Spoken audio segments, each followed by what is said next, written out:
Jar नामे अजामिल पाई लो मोचो। कहते हैं ये अजामिल जिनके नाम ग्रहण मात्र से उनको मुक्ति मिल गई। अजामिल ब्रह्मबंधु थे। ब्रह्मबंधु का मतलब होता है जो ब्राह्मण पतित हो जाते हैं, है ना? जो ब्राह्मण अपने आचरण से पतित हो जाते हैं उनको ब्रह्मबंधु कहा गया शास्त्रों में। तो अजामिल अपने जीवन में पहले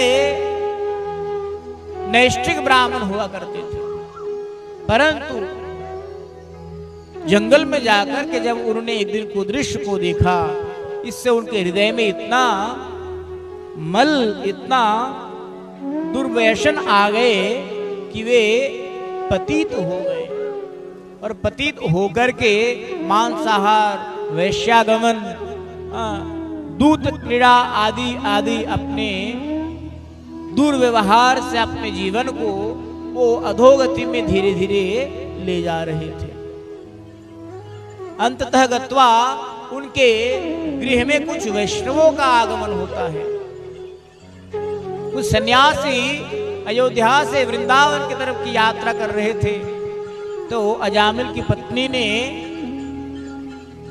जब सन्यासियों ने पूछा उस गांव में आकर के, महाराज हम इस गांव में रात्रि यापन करना चाहते हैं, किसी सदगृहस्थ कोई ब्राह्मण के घर में हम भोजन कर सके, ऐसा कोई है? तो गांव वालों ने मजाक करते हुए कह दिया, हाँ हाँ आप अजामिल के घर में चले जाइए। जो अजामिल साधुओं को देखते ही बड़े गुस्से में आ जाते थे, क्रूरता पूर्वक उनके साथ दुर्व्यवहार किया करते थे।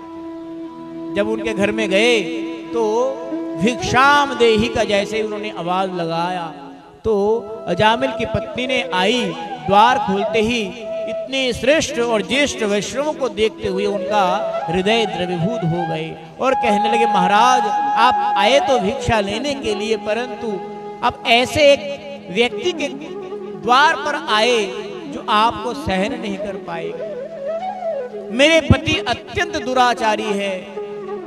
बोले, माता हमें अधिक कुछ नहीं चाहिए, आप हमें चावल दाल सब्जियां लेकर के दे दीजिए, आपके आंगन में हम उसको पका करके ठाकुर को भोग लगा करके स्वयं पा करके रात्रि यापन करके पुनः अगले दिन की प्रभात में सुबह में हम यात्रा प्रारंभ करेंगे। तो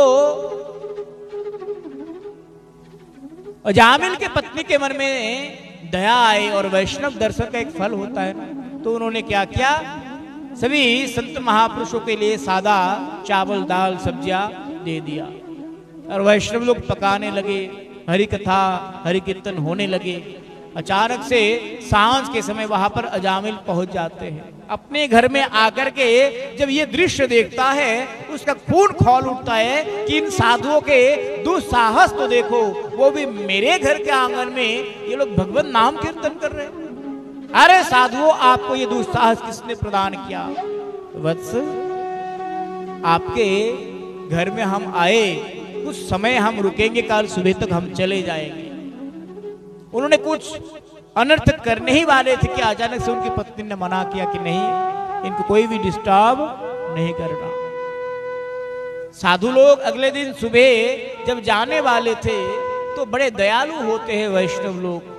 कहते हैं ये अजामिल भक्त ने हमें बहुत सेवा किया, इन्होंने हमें रात्रि यापन के लिए व्यवस्थाएं किए, पर हम इनको क्या प्रदान करें, हमारे पास तो देने लायक कुछ भी नहीं है।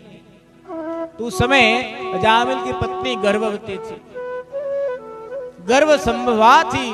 तो वैष्णवों ने कहा कि बेटा देखो, हम अधिक कुछ आपको तो दे नहीं पाएंगे, पर इतना आशीर्वचन देते हैं कि आपका कल्याण हो, आपकी सद्बुद्धि हो, और हमारा ये आग्रह है आपके घर में, आपके पत्नी के गर्भ में जो आया हुआ नवजात शिशु होंगे उनका आप नाम रखना नारायण।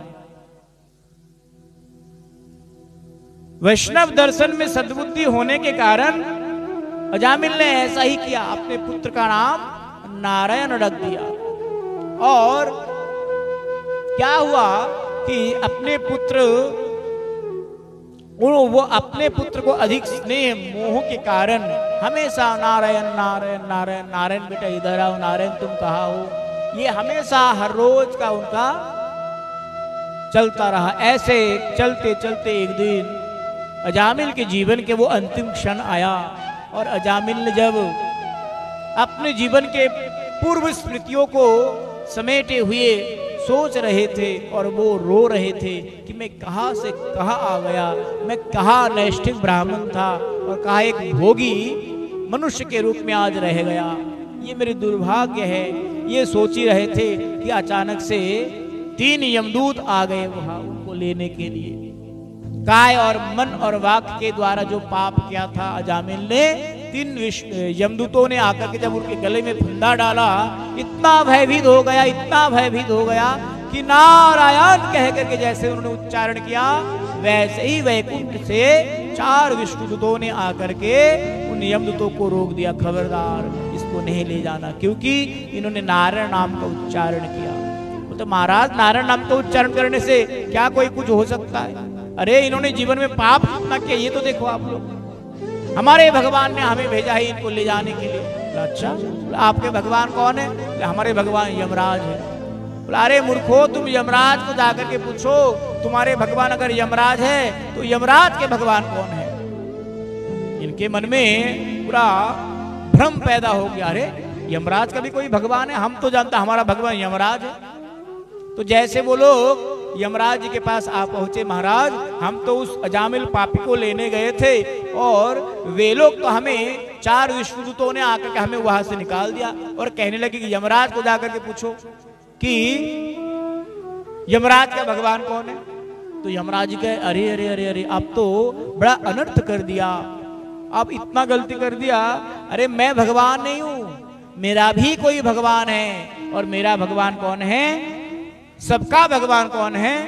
वो श्रीमन नारायण भगवान श्री हरि, जिन पवित्र नामों का उच्चारण ये अजामिल मरने से पहले किया।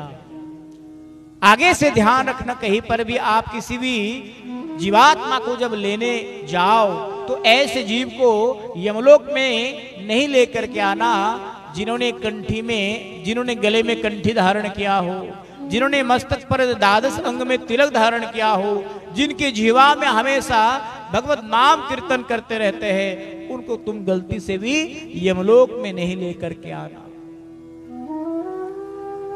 तो यमदूतों ने कहा महाराज ठीक है बात तो सही है, परंतु अजामिल ने तो पाप भी किया ना।